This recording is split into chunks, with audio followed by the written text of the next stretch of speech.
پھر معاملہ گڑبڑ ہو جائے گا، پھر معاملہ کیا ہو جائے گا۔ تو ہمیں تو اللہ کے سامنے کھڑا ہونا ہے، اللہ کے سامنے کھڑا ہونا ہے میرے بھائیوں۔ اب کیا کرنا ہے ہمیں؟ قرآن مجید کی ہدایت کے مطابق جو اللہ تعالیٰ نے انسان کو پیدا کیا ہے، افحسبتم انما خلقناکم عبثا وانکم الینا لا ترجعون، تم یہ سمجھتے ہو کہ اللہ تعالیٰ نے تمہیں یوں ہی پیدا کر دیا بیکار؟ اللہ کی طرف لوٹ کے نہیں جانا ہے، تمہاری آنکھیں بند ہو گئی ہیں، عقل کام نہیں کر رہی ہے، موت آتے نہیں دیکھتے کیا، پیدا ہوتے نہیں دیکھتے کیا؟ اللہ تبارک و تعالیٰ نظام بنایا، پیدا کرتا ہے، موت دیتا ہے، ایک کو زندگی بخشتا ہے، دوسرے کی زندگی لیتا ہے، اللہ تعالیٰ نے نظام بنایا دنیا کا۔ وَمَا خَلَقْتُ الْجِنَّ وَالْإِنسَ إِلَّا لِيَعْبُدُونِ، اے لوگوں، اے انسانوں، اے جنوں، اے انسانوں سنو، ہم نے فالتو میں بالکل پیدا نہیں کیا، ہم نے اپنی عبادت کے لیے پیدا کیا، معرفت کے لیے پیدا کیا۔ عبادت کرو، پہچانو رب کی بڑائی، رب کی کبریائی، رب کے خالق کائنات ہونے کو پہچانو، رب کے رب العالمین ہونے کو پہچانو۔ اس کائنات کو اللہ تعالیٰ نے پیدا کیا جو رب العالمین ہے۔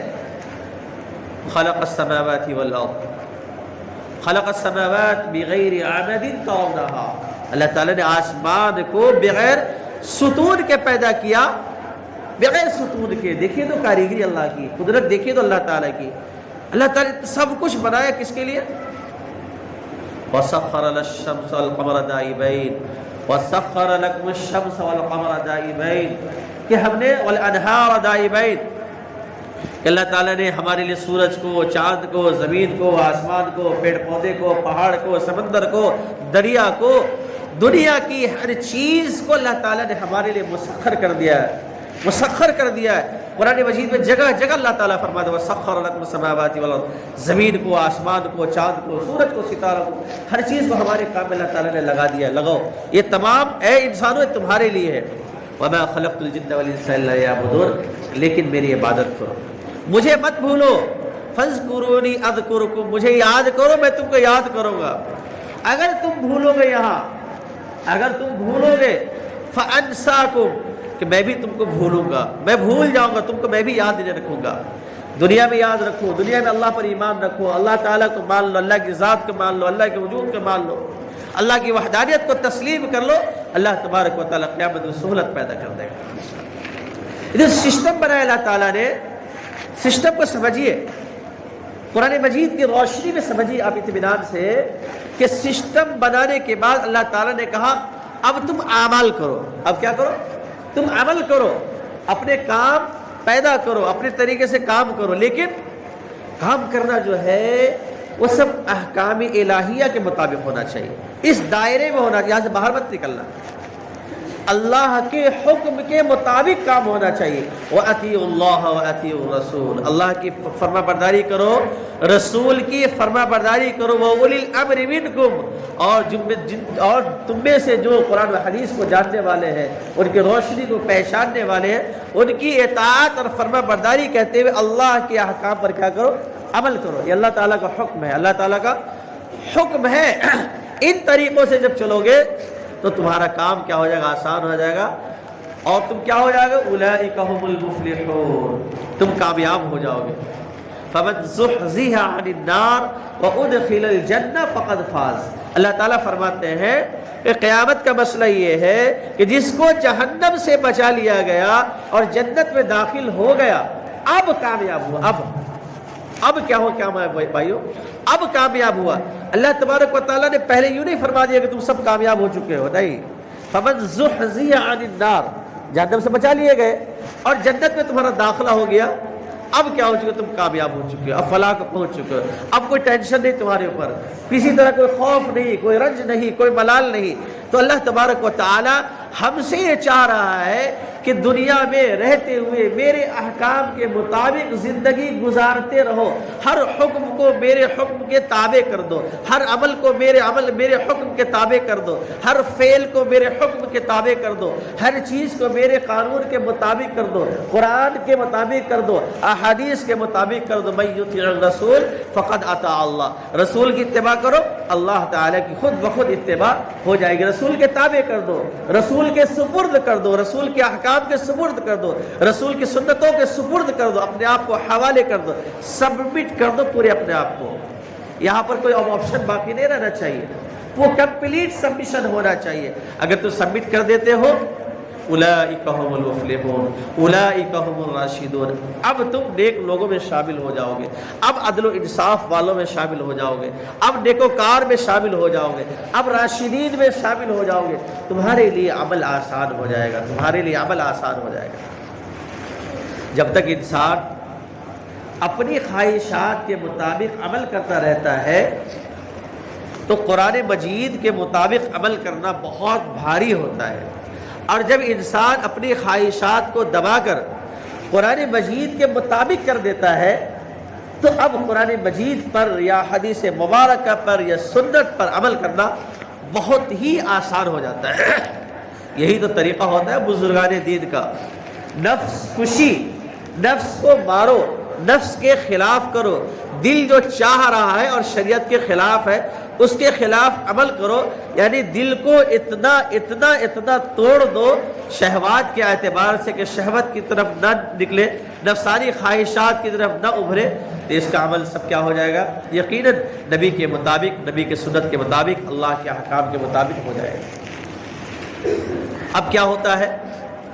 بہت ساری چیزوں، فیصلوں میں، اعمال میں، ہر چیز میں ہماری نظر جو ہونی چاہیے اللہ تعالیٰ کی طرف ہونی چاہیے۔ اگر ہم فیصلے کرنے آئے، بات کرنے آئے، چیز کرنے آئے تو بسا اوقات ایسا ہوتا ہے کہ ایک چیز کو ہم صحیح سمجھ رہے ہوتے ہیں اور وہ چیز کیا ہوتی ہے؟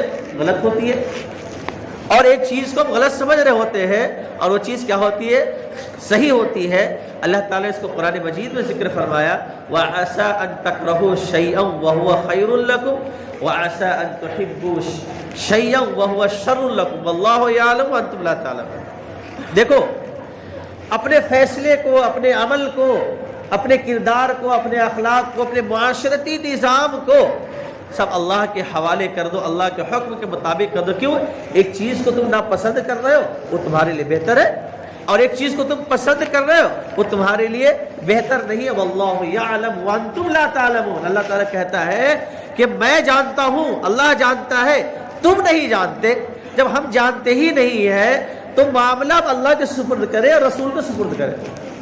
یہ بڑا المیہ ہوتا ہے، یہ بڑی چیز ہوتی ہے، بہت بڑی بات ہے، یہ غور کرنے کی جگہ ہے کہ ہمارا کیا ہوتا ہے، ہمارے نظام یہ ہوتا ہے، ہم جب اور جیسا دل چاہا فوراً عمل کر ڈالتے ہیں۔ کسی کا نقصان ہوا، کسی کا بھلا ہوا، کسی کا برا ہوا، کسی کو آگ لگی یا کسی کو نقصانات ہوئے، ہم اس کی پرواہ نہیں کرتے ہیں۔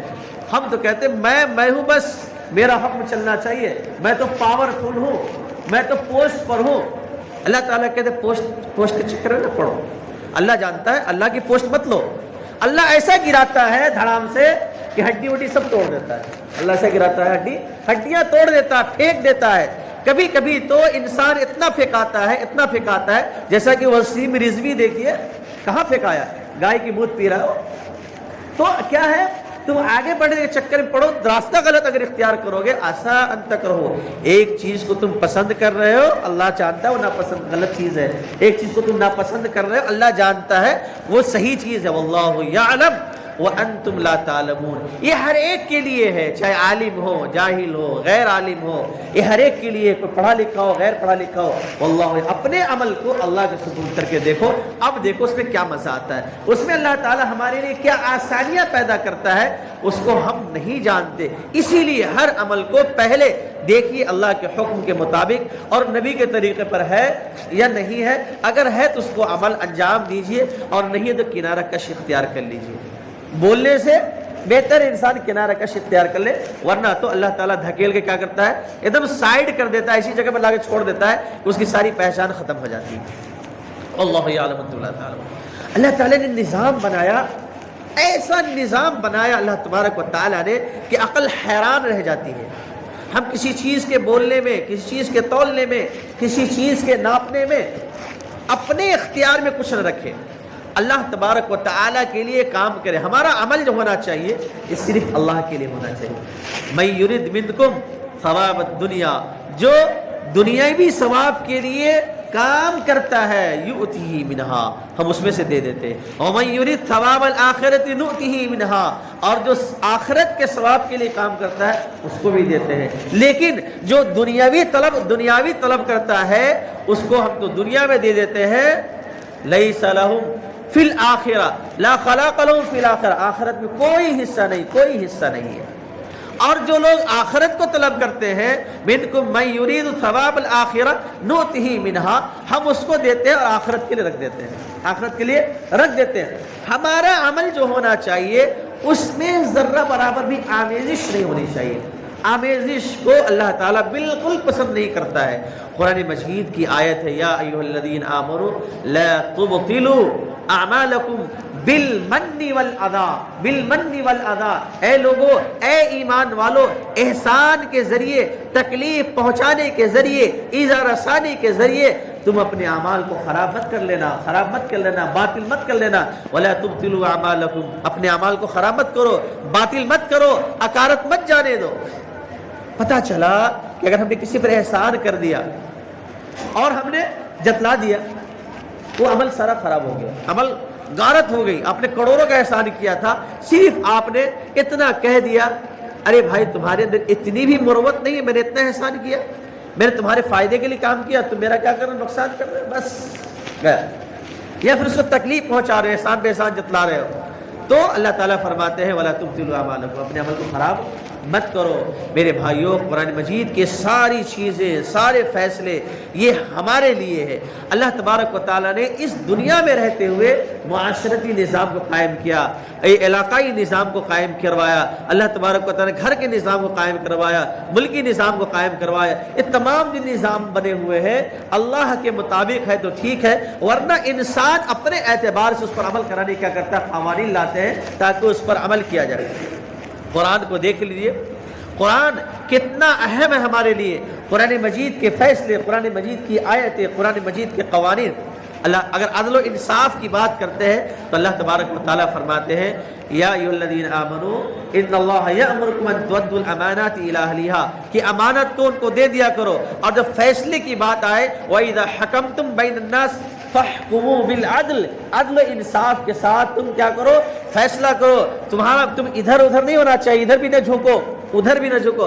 اگر تم نے ادھر جھکے اور ادھر جھکے، ان اللہ لا يحب القاسطین، اللہ تعالیٰ نا انصافوں کو پسند نہیں کرتا ہے۔ ان اللہ يحب المقسطین، اللہ تعالیٰ تو انصاف کرنے والوں کو کیا کرتا ہے، پسند کرتا ہے۔ اللہ تبارک و تعالیٰ نے یہاں تک فرمایا ان اللہ یأمر بالعدل، اللہ تعالیٰ خود عدل و انصاف کا کیا کرتا ہے، حکم دیتا ہے۔ اسی لیے ہمیں جب بھی موقع ملے، جب بھی یہ چیزیں ملے تو ہمارا انصاف، ہمارا فیصلہ کس طرح ہونا چاہیے، اللہ کے اور رسول کے مطابق ہونے چاہیے۔